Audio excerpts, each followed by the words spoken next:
নমস্কার বন্ধুরা, আশা করি আপনারা সবাই ভালো আছেন। আবার একটি ভিডিও নিয়ে আপনাদের সঙ্গে উপস্থিত হলাম।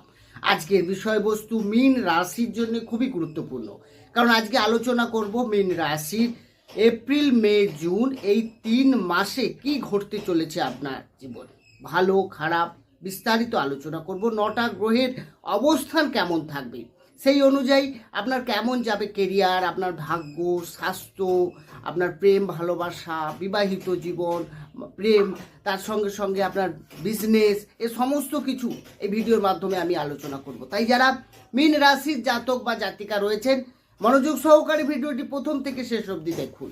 দেখার পর আপনার ভালো লাগলে পারলে চ্যানেলটিকে সাবস্ক্রাইব করে আমাদের সঙ্গে থাকতে পারেন, এবং সাবস্ক্রাইব করলে পাশে থাকা বেল আইকনটি অবশ্যই প্রেস করে রাখবেন, কারণ এই ধরনের ভিডিও নোটিফিকেশন আপনি তাহলে সহজে পেয়ে যাবেন। আসবেন আলোচনা।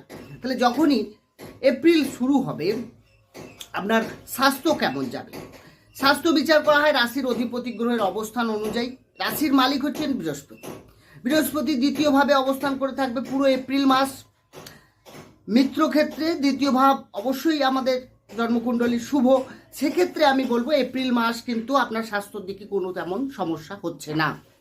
এপ্রিলের পর যখন 1 মে বৃহস্পতি 3rd হাউসে গোচর করবে, দ্বিতীয় ভাব শুক্রের ঘরে, শত্রু ঘরে প্রবেশ করতে চলেছে, সেখানে কিন্তু আপনার স্বাস্থ্য সম্বন্ধীয় কিছু সমস্যা দেখা যাবে। বিশেষ করে লিভার ফাংশন থেকে সমস্যা, হজম রিলেটেড, সুগার ফাংশনের কিছু প্রবলেম, যাদের সুগার অলরেডি আছে তাদের সমস্যা হবে। বিশেষ রাহু আপনার রাশিতে আছে, অকারণে চিন্তা, টেনশন, নেগেটিভ চিন্তা ভাবনা আপনার মাইন্ডে থাকবে, ফলে প্রেশার লেভেলটাও কিন্তু বাড়তে কমতে পারে। এ বিষয়ে আপনাকে একটু সাবধানে থাকতে হচ্ছে, বিশেষ করে মে, জুন মাস। এপ্রিল মাস স্বাস্থ্য নিয়ে কোনো চিন্তা নেই। এরপরে যে বিষয়ে আসবো সেটা হচ্ছে আপনার শিক্ষা। বিদ্যার্থীরা যারা মীন রাশির জাতক বা জাতিকা রয়েছেন তাদের জন্য বন্ধুরা, শিক্ষা বিচার করা হয় পঞ্চম ভাব থেকে। পঞ্চমের অধিপতি গ্রহ হচ্ছেন কে না, পঞ্চমের অধিপতি গ্রহ হচ্ছেন চন্দ্র, যে কিনা 2.5 দিন অন্তর রাশি পরিবর্তন করে। হ্যাঁ, খুব তাড়াতাড়ি রাশি পরিবর্তন করে, ফলে আপনার শিক্ষার ক্ষেত্রে, এবং আপনার রাশিতে রাহু অবস্থান করে থাকবে এই 3 মাস। সেক্ষেত্রে আমি বলবো যে আপনার কনফিউশন, আপনি কোনো বিষয় নিয়ে ডাউট, কারো কথায় এসে কোনো গুরুত্বপূর্ণ ডিসিশন, আপনি কোনো সাবজেক্ট চয়েস করছেন বা কলেজে ভর্তি হতে চাইছেন বা কোনো গুরুত্বপূর্ণ আপনি সিদ্ধান্ত নিতে চলেছেন, কারণ আপনার পড়াশুনোর পর চাকরির একটা চেষ্টা থাকে সবার, সেক্ষেত্রে এই ডিসিশনের ক্ষেত্রে কিছুটা সমস্যা আসতে পারে মীন রাশির ক্ষেত্রে। আপনার গার্জেন্স বা যারা এই বিষয়ে জানেন তাদের পরামর্শ নিয়ে কাজ করুন। আপনি কোনো নিজে থেকে কোনো ডিসিশান নেবেন না, বা সবার কথাই ডিসিশান নেবেন না। নিজে ভাবনা চিন্তা করুন, তাড়াহুড়ো করতে যাবেন না, কারণ রাহু থাকায় আপনার মধ্যে কিন্তু অনেকটা কনফিউশন, ডাউটনেস তৈরি করবে। সেক্ষেত্রে আপনাকে অবশ্যই সাবধানে এগোতে হবে। আপনার ক্ষেত্রে আমি দেখতে পাচ্ছি যে বৃহস্পতি যখন 2nd হাউসে থাকছে, সেক্ষেত্রে আপনার এপ্রিল মাসটা ঠিকঠাক থাকবে, শিক্ষা নিয়ে চাপ নেই। তারপরে যখন 3য় ভাবে যাবে, যারা প্রাথমিক লেভেলে পড়াশুনো করছেন মাধ্যমিক স্টেজ পর্যন্ত, তাদের ক্ষেত্রে কিন্তু খুব ভালো হবে, এক্ষেত্রে কোনো চিন্তা নেই। কিন্তু যারা হায়ার এডুকেশন করতে যাচ্ছেন তাদের ক্ষেত্রে কিন্তু সমস্যা আসতে পারে। আপনাদের যে কোনো সিদ্ধান্ত নিলেই ভেবেচিন্তে নেওয়াটা খুবই দরকার। এরপরে যে বিষয়ে আসবো সেটা হচ্ছে আপনার প্রেম ভালোবাসা। তাহলে একইভাবে পঞ্চম থেকেই আমরা প্রেম ভালোবাসা বিচার করি। তাহলে পঞ্চমপতি চন্দ্র 2.5 দিন অন্তর রাশি পরিবর্তন, তাহলে মাসে এরকম দেখাই যায় যে 5-6 দিন এরকম যায় যখন চন্দ্র 6, 8, 12 এই ভাবগুলো দিয়ে গোচর করে, তখন কিন্তু আপনার অকারণে সমস্যা তৈরি হয়ে যায়। কোথাও কিছু নেই, হঠাৎ করে আপনার যে প্রেমিক বা প্রেমিকা যে হন না কেন, সামনের ব্যক্তি যে রয়েছে তার মধ্যে কিন্তু কিছুটা নেচারের চেঞ্জ হয়ে যায়, মুডি স্বভাবের হয়ে যায়। কারণ মঙ্গল আবার আপনার 23 এপ্রিল আপনার রাশিতে আসছে, সেক্ষেত্রে আপনার মধ্যে কিন্তু অ্যাটিটিউড, আর 14 এপ্রিল পর্যন্ত রবি আপনার রাশিতে বসে আছে, আপনার মধ্যে ক্রোধ, এবং নিজে যেটা মনে করব সেটাই ঠিক, অন্যের সামনের ব্যক্তির কোনো কথা ধার ধারবেন না। এক্ষেত্রে কিন্তু কিছুটা হলেও ডিস্যাটিসফ্যাকশন, কারণ রাহু রয়েছে আপনার রাশিতে, সেক্ষেত্রে কিন্তু প্রেমের ক্ষেত্রে বাধা আসবে ছোট ছোট কারণ নিয়ে, সামান্য সামান্য কারণ নিয়ে দুজনের মধ্যে মতভেদ তৈরি হতে পারে। এক্ষেত্রে আপনাকে কিছুটা হলেও, কারণ আপনার গ্রহের অবস্থান যেটা দেখাচ্ছে সেই অনুযায়ী আমি কিন্তু বলছি, সামনের যা রয়েছে তার কিন্তু আমার ছক জানা নেই, সুতরাং আপনাকে নিজেকে কন্ট্রোল করাটা সব থেকে ভালো। এরপরে যে বিষয়ে আসবো সেটা হচ্ছে আপনার বিবাহিত জীবন। সপ্তম থেকে বিবাহিত জীবন বিচার করা হয়। সপ্তম পতিকে বুধ, যে কিনা দ্বিতীয়ভাবে 5-6 এপ্রিল নাগাদ সে আবার রাশিতে প্রবেশ করবে। 15 জুন বুধ কিন্তু আবার আপনার মিথুন রাশি হচ্ছে আপনার চতুর্থ ভাব, স্বক্ষেত্রে প্রবেশ করতে চলেছে। তাহলে 15 জুনের পর কিন্তু বিবাহিত জীবনে অনেক ভালো দেখাচ্ছে। কিন্তু তার আগে কি হবে? তার আগে বুধ সেকেন্ড হাউসে শত্রু ঘরে আছে, তারপরে বক্রি হয়ে রাশিতে আসবে। সেক্ষেত্রেও আপনার মঙ্গলের সঙ্গে যুক্ত হবে নানা রকম গ্রহের যে সঞ্চার, এক্ষেত্রে বুধের অবস্থানগতভাবে খুব একটা ভালো নেই। তারপর তৃতীয়ভাবে যাবে, সেক্ষেত্রে আপনার সমস্যা আসতে পারে। তো আপনার কোনো থার্ড পার্টি বা আপনি কারো কথায় এসে কোনো ডিসিশন নিয়ে আপনার সামনের যে যার লাইফ পার্টনার আপনি যার সঙ্গে সম্পর্কে রয়েছেন তার সম্পর্কে কিছুটা নেগেটিভ চিন্তা ভাবনা আপনার মাথায় আসতে পারে, সন্দেহ প্রবণতা বাড়তে পারে, কারণ আপনার সপ্তমভাবে কেতু অবস্থান করে আছে। সুতরাং এখানে কিন্তু একটা দেখাচ্ছে যে কেতু যে ভাবে থাকে সেই ভাবটা কিন্তু একটা ডিস্যাটিসফ্যাকশন অর্থাৎ খুশি নয়, এটা কিন্তু তৈরি করে। তো আপনার বিবাহিত জীবনেও সেই ধরনেরই কিছু সমস্যা তৈরি করতে পারে।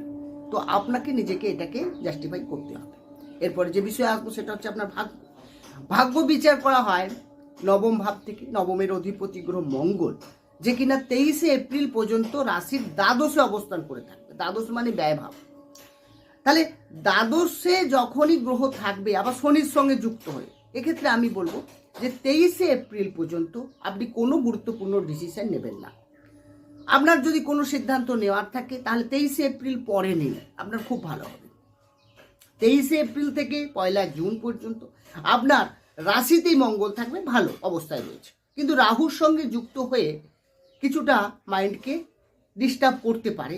আপনার ক্রোধের উপরে কন্ট্রোল করতে হবে। কারোর সঙ্গে ব্যবহার করলে, সম্পর্কে থাকলে তার সঙ্গে বিহেভিয়ারটা আপনাকে ঠিক রাখতে হবে। এগুলোকে নিজে সব থেকে যদি ভালো বলি জুন মাস আপনার জন্য খুবই ভালো। তবে মে মাসও খুব খারাপ নয়, মে মাস আপনি ডিসিশন নিতে পারেন, কোনো অসুবিধা নেই। তবে একটু সিদ্ধান্ত চিন্তা ভাবনা করে নিতে হবে।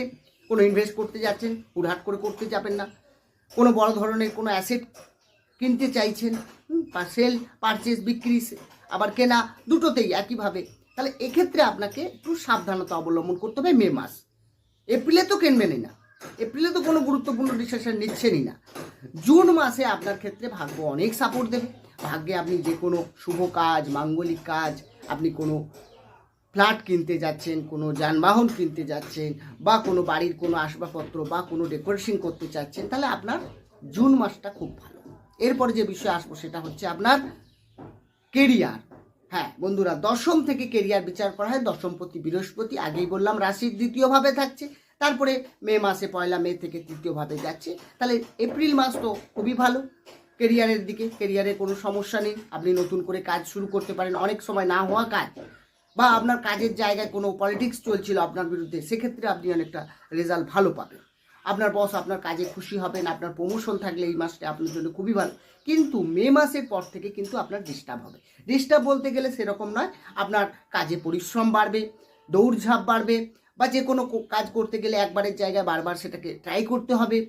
যারা সেল করছেন, সেলসে রয়েছেন, তাদের ক্ষেত্রে টার্গেট অ্যাচিভ করাটা কিন্তু একটু চাপ হবে, আপনাকে অনেক পরিশ্রম দিতে হবে এক্ষেত্রে মে জুন মাসে। কারণ মেয়ের পর থেকে 1 বছর টানা বৃহস্পতি আপনার থার্ড হাউসেই থাকছে। তো কেরিয়ার নিয়ে আপনাকে আগামী দিনেও এর যে পরবর্তী ভিডিও আসবে সেগুলোতেও আমি একইভাবে বিস্তারিতভাবে বলবো যে কি সমস্যা, এ থেকে বেরোনোর উপায় কি আছে, আমি ডিটেলসে এটা আলোচনা করব।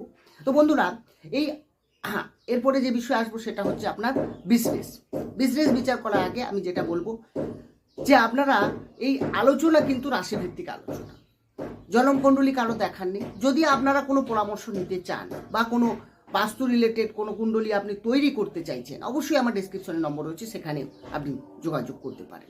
বিজনেস বিচার করা হয় সপ্তম ভাব থেকে। সপ্তমের অধিপতি গ্রহ বুধ, আবার আপনার বুধকে ব্যবসার কারক গ্রহ বলা হয়। তাই বুধের অবস্থানগতভাবে এই 3 মাস কেমন থাকছে তার উপর ডিপেন্ড করবে আপনার বিজনেস কেমন চলবে।